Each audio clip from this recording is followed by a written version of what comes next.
Franck, merci encore d'être là avec nous. On est dans une journée spéciale. On a fait 9 trous ce matin. On s'est donné rendez-vous ici sur la zone de practice et d'entraînement du golf de Royan avec une infrastructure qui a été dédiée aux petits jeux et à l'approche pour faire un cours de wedging. Et wedging, ce que tu me disais, on est au-delà de 30 mètres.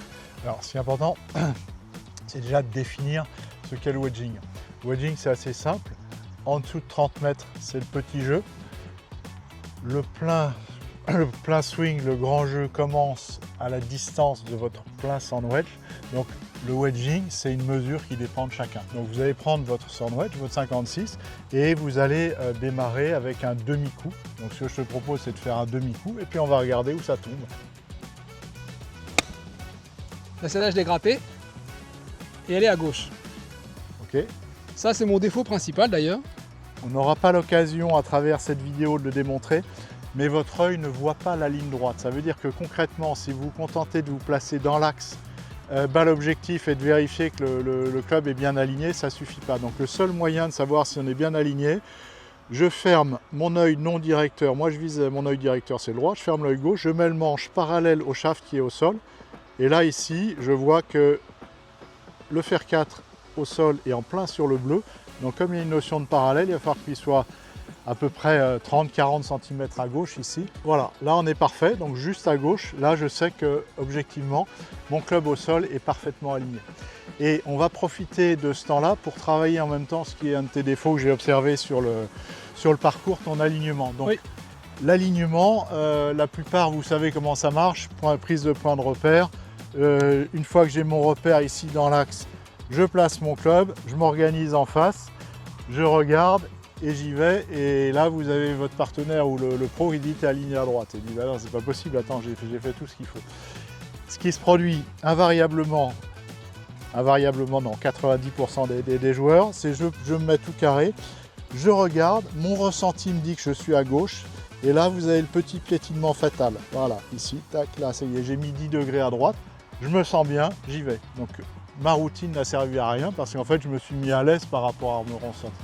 Donc ce qu'il faut travailler, la règle d'or de l'alignement, c'est de travailler votre ressenti. Ça veut dire que là, je vais m'imposer d'être carré par rapport à ce club et une fois que je suis carré par rapport au club au sol, je regarde et je m'entraîne à regarder jusqu'à ce que mon œil me dise ok, t'es sur le drapeau bleu. Sur le premier levier qu'on va supprimer, si on fait de façon simpliste, on a les mains, les bras, le corps, 3 leviers. Le premier levier qu'on supprime pour doser, c'est toujours les mains. Okay. Donc tu vois, quand je te vois faire ton coup d'essai ici comme ça, je me dis voilà, on est mal parti. D'accord. Là on sait qu'on est déjà activé 3 leviers alors qu'on n'a pas besoin de puissance. Donc le premier levier que je supprime, c'est ici la sensation de swinguer, tu vois, bras et corps. Donc beaucoup d'engagement avec les gros muscles, avec les bras, très peu d'engagement de main. L'idée est la suivante. Il faut privilégier la qualité du contact et pour ce faire, si vous imaginez la trajectoire de la tête du club, il faut que dans la zone d'impact, elle nous donne la forme d'un U. D'accord? Comme si on essayait de faire durer le moment où le club allait tangenter le sol.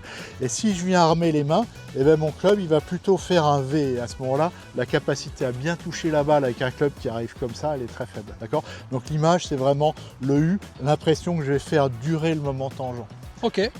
Donc les mains, déjà, je vais commencer je vais arrêter de faire cette montée très armée. Donc je vais garder les mains assez neutres, assez passives et faire ce U. Voilà. Je vais déjà essayer de faire ça en demi-coup. Très bien. Allez, on va essayer ça.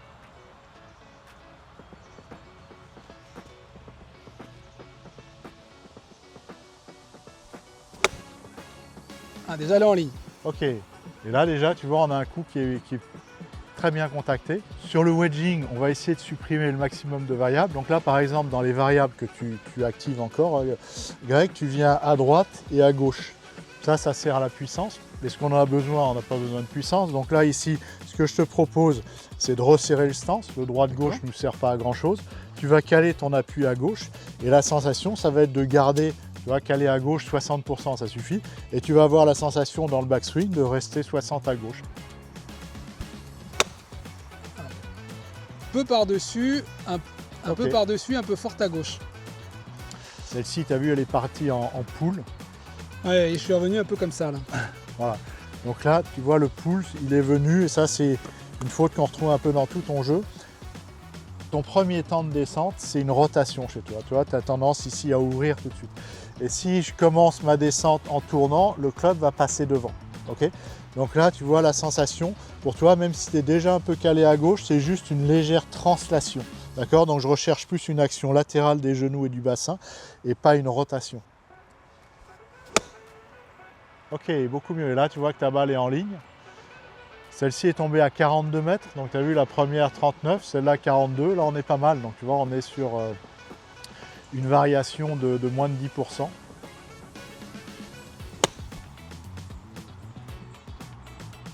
C'est un poil gratté ça. Pas si mal, tourner un peu vite et la rotation un petit peu rapide ici fait qu'on a le club qui est passé encore un peu par-dessus. Okay, et cette rotation, moi je l'ai parce que j'ai vraiment l'impression que je vais être là en fait. Et donc je me dis, il faut que je sois là. Mais c'est faux parce que c'est une question d'alignement et de perception. Tout à fait. Et garde en tête cette image simpliste hein, du U et du V. Quand tu tournes très tôt comme tu me le fais avec en plus des poignets qui sont armés, l'angle d'attaque il est comme ça. Hein. Pour bien toucher la balle avec un wedge quand tu as le club qui arrive comme ça, c'est très compliqué. Ah bah c'est très compliqué, ouais. Je te le confirme, c'est très compliqué. Ouais. Donc là on est sur une première phase, on était à 45 mètres. On va passer à une distance supérieure, on va essayer de mettre en application. Allez. Et voir si ça tient la route. J'ai pas poussé là. Là j'ai manqué de pousser.